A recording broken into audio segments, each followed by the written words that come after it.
ساترن هابت توی خونه نهم.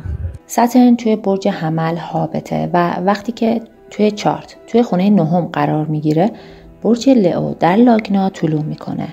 ساترن هابت توی خونه نهم مضر عمل میکنه و زمانی مفید عمل میکنه که تحت تاثیر سیارات مفید باشه، مثل پیوند یا نظر، و هرچی که تعداد سیارات مفید و نقاط قوتشون بیشتر باشه ساترن مفیدتر میشه.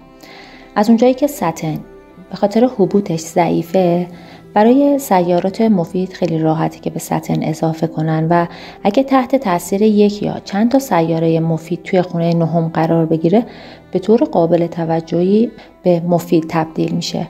بعضی از نتایجی که توسط ساترن هابت توی خونه نهم وقتی که مفید عمل میکنه به فرد میده، در رابطه با پدر، رشد معنوی، خلاقیت، ازدواج، زن و شوهر، شغل، شهرت، قدرت، به فرد برکت میده. فرد میتونه از طریق حرفه‌ای مثل مهندسی، متخصص فناوری اطلاعات، افسر پلیس، ارتش، نیروی هوایی، نیروی دریایی، آتش‌نشانی، نرم افزار، کامپیوتر، بورس، پزشکی و داروسازی به فرد موفقیت میده. یه مثال میزنم. ساترن هابت توی خونه نهم در چارت در برج حمل با ژوپیتر قرار داره. راهو توی خونه دوم در ویرگو، کیتو توی خونه هشتم در برج هوته. خورشید توی خونه چهارم در برج عقرب و مرکوری خونه سوم در ترازو با ونوس و مارس قرار داره. ماه توی خونه اول برج لئو قرار داره. فرد میتونه توی یه زمینه خلاقانه فعالیت کنه، میتونه کارگردان بشه، میتونه کارگردان برنامه‌های تلویزیونی بشه، توانایی خوبی توی این حرفش داره، استعداد خیلی خوبی توی زمینه کارگردانی داره، توانایی‌های بازیگری خوبی داره، میتونه از طریق کارگردانی و بازیگری به موفقیت و پول و شهرت برسه.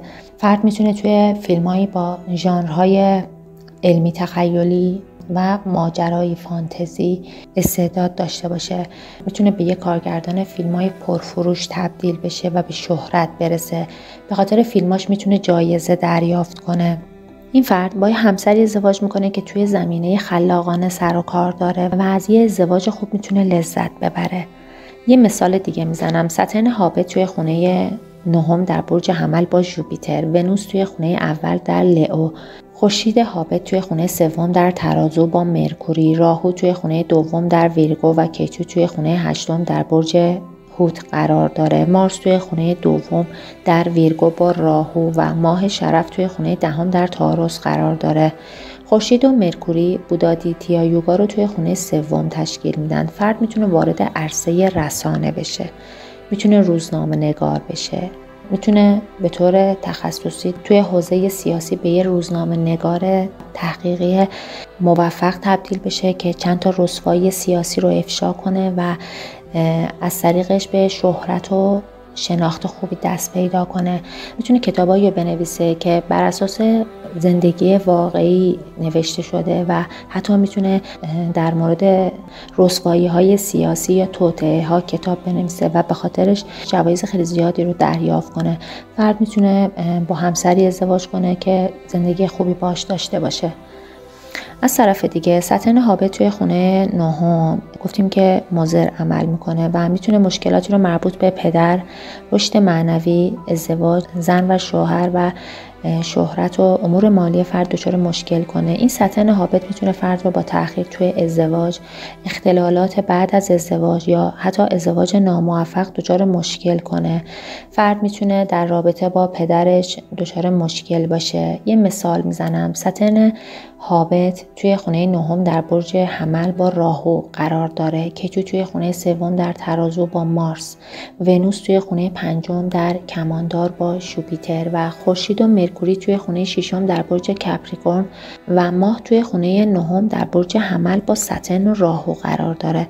در این صورت فرد رابطه نزدیکی با پدرش نداره. مثلا ممکنه که پدر مادرش توی سن پایین از هم جدا شده باشن و فرد با مادرش زندگی کنه، از پدر دور باشه یا حتی میتونه که پدر رو توی کودکی از دست بده. توی حوزه ازدواج این فرد میتونه به موقع ازدواج کنه اما توی ازدواجش مشکلات جدی وجود داشته باشه و شکست بخوره. ساترن شرف توی خونه نهم.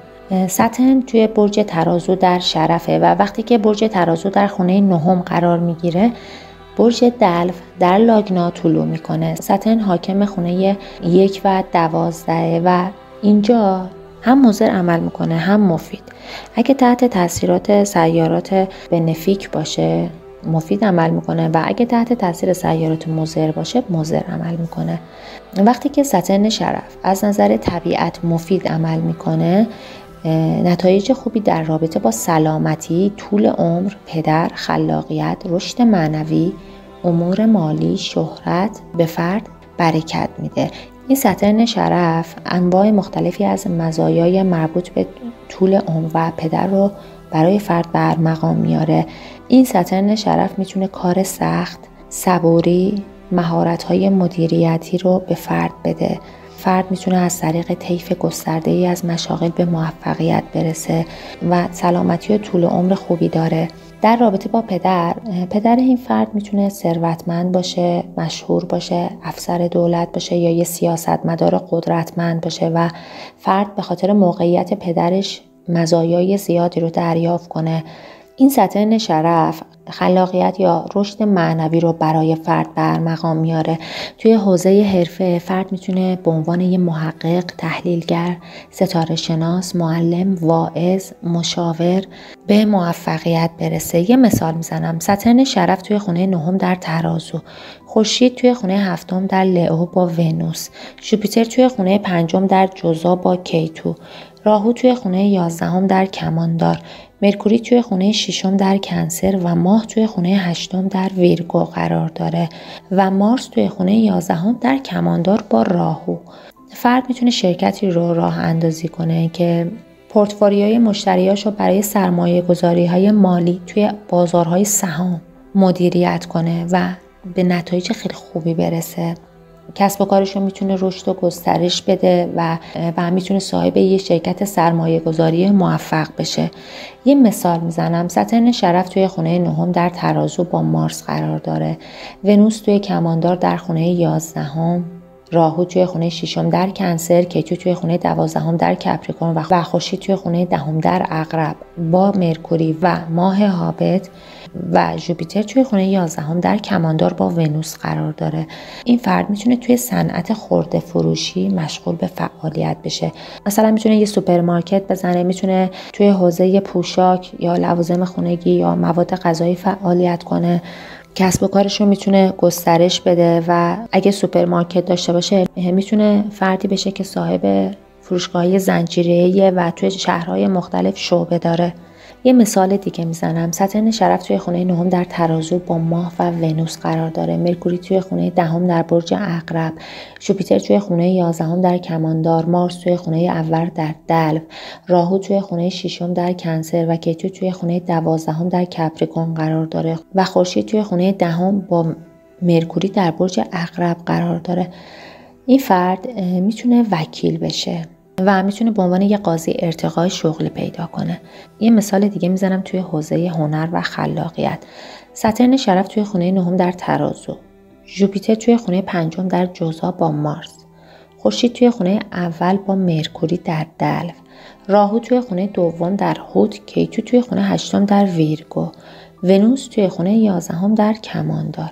فرد میتونه کتاب‌های داستانی بنویسه توی ژانرهای عاشقانه، درام، اکشن، فانتزی. میتونه چند تا کتاب پرفروش داشته باشه و به خاطرش جوایز زیادی رو دریافت کنه. از طرف دیگه ساترن شرف توی خونه نهم در ترازو میتونه فرد رو زمانی که مضر عمل میکنه میتونه فرد رو با مشکلاتی مربوط به سلامتی، طول عمر، پدر، حرفه، امور مالی، شهرت و اقتدار فرد رو دچار مشکل کنه. ساترن حاکم خونه اول و 12 و توی خونه نهم قرار گرفته.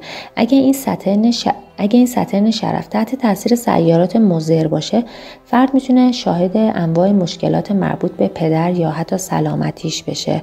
فرد با پدرش میتونه رابطه خوبی نداشته باشه، والدینش از هم طلاق بگیرن و فرد با مادرش زندگی کنه، یا پدر بیماری طولانی مدت داشته باشه یا الکلی یا معتاد باشه. فرد میتونه شاهد تأخیر، ضرر، شکست و از دست دادن شغل و شهرت بعد از طریق حرفش بشه. مثال میزنم، ساترن شرف توی خونه نهم در ترازو با راهو و مرکوری، کیتو توی خونه سوم در برج حمل با مارس راجعه، ونوس توی خونه ششم در کنسر، ژوپیتر هابط توی خونه 12 در کپریکورن و ماه توی خونه دوم در برج هوت و خورشید توی خونه 8 در ویرگو قرار داره. توی خونه نهم پیترا دوشا تشکیل شده. پدر مادر این فرد میتونن طلاق بگیرن و فرد با از دست دادن پدرش با مادرش زندگی کنه.